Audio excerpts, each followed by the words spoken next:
Avant tout remontage, s'assurer que l'entretoise avec les roulements est bien enfoncée au fond de la culasse, tout au bout, parce que quelquefois elle a tendance à bouger, elle peut s'avancer, elle peut se désolidariser de la culasse.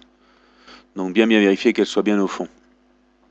Sur des chaînes neuves, c'est pas toujours facile de sortir l'amortisseur, donc il est possible de tordre la patte du tendeur qui gêne, de manière à faciliter l'extraction. Elle est très flexible, se tord très facilement. Condition de ne pas avoir deux mains gauches comme moi. Oh, ça va, hein.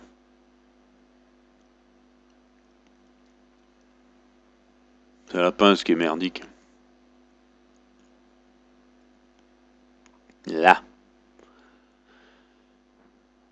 Voilà, ça va permettre de désengager la chaîne avec un petit tournevis classiquement. Ça permet de la sortir facilement. Et l'amortisseur avec. Et pour le remonter, opération inverse.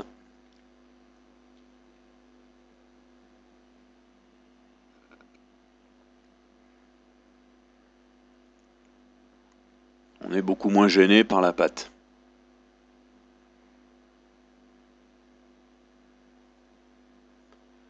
Pour la remettre en place,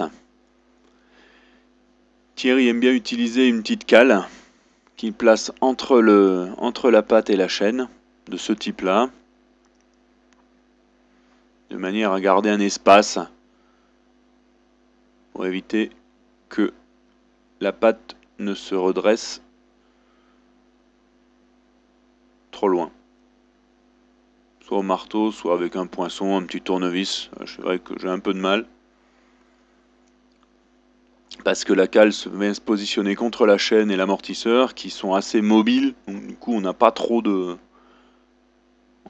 d'appui. Mais bon, Thierry fait ça très bien par cette méthode-là. Voilà, avec un poinçon, petit à petit, en tapotant, on arrive à redresser la patte. Moi j'ai trouvé un autre truc aussi, c'est d'utiliser ma fameuse clé de 11 qui rentre pile poil dans la patte et qui permet de la redresser simplement par un mouvement de levier. Donc si est possible aussi comme ça.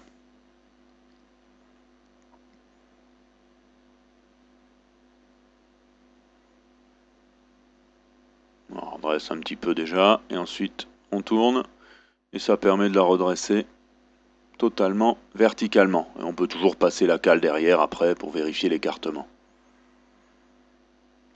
Un tendeur c'est fait comme ça, il y a les deux pattes qui sont de part et d'autre du guide qui coulissent entre les deux. Donc il faut vraiment que les pattes soient bien remises en place à fleur de guide pour qu'ils puissent coulisser facilement et qu'elles soient suffisamment serrées pour maintenir la chaîne. Bon, il y a de la marge quand même, hein. C'est pas très grave s'il y a un petit décalage.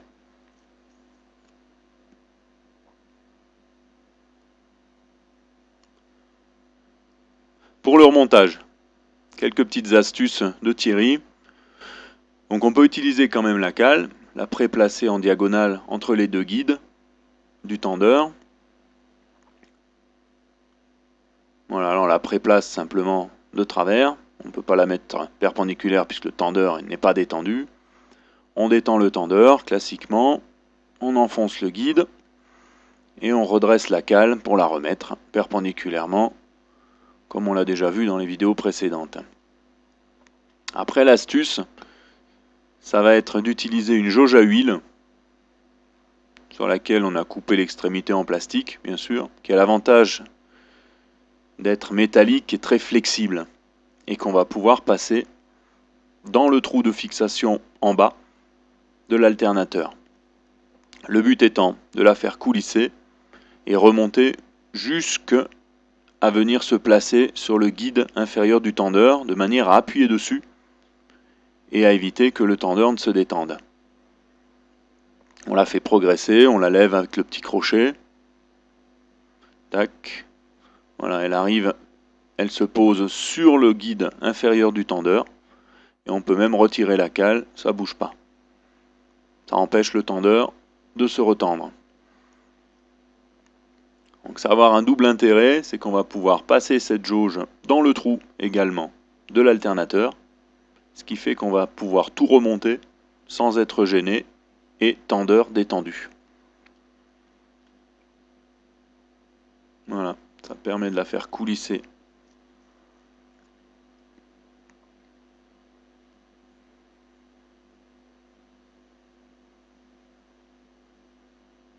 Voilà, la jauge passe par le trou de fixation de la culasse, par le trou de fixation de l'alternateur, ce qui ne gêne en rien la remise en place de l'axe, de l'alternateur, de la roue libre, etc. On maintient, comme d'habitude, l'amortisseur par la clé de 11, encore elle. Ça permet de le maintenir bien perpendiculaire et petit à petit, tranquillement, en jouant ou en tapotant, remettre tout ça en place. Une fois que c'est fait, qu'on est quasiment au bout, on va pouvoir retirer la jauge.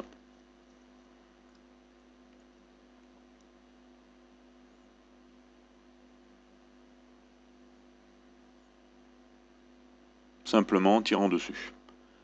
Donc le tendeur va se mettre en position tendue, on l'entend. Ça va permettre de finir d'ajuster l'alternateur et l'axe d'alternateur. Donc on peut tapoter un petit peu dessus, on entend un son creux. Il faut impérativement que toutes les jonctions soient faites, qu'il n'y ait pas du tout de jeu entre la culasse et les différentes parties de l'alternateur. En tapotant, on sent un son plein. Thierry a bien insisté là-dessus, t'as vu Thierry, hein, j'insiste. Parce qu'avant de serrer, il faut vraiment que tout soit bien en place et bien au fond. On voit l'axe de l'arbre de l'alternateur sur lequel va se mettre l'écrou, qui est bien centré, bien au milieu. Donc à partir du moment où tout est bien en place, sur la culasse, on va pouvoir serrer. En s'aidant du vilebrequin, c'est lui qui va serrer, en maintenant la clé à œil coincée dans la partie de l'arbre de l'alternateur. En faisant tourner le vilebrequin, ça va faire serrer l'écrou de l'arbre de l'alternateur.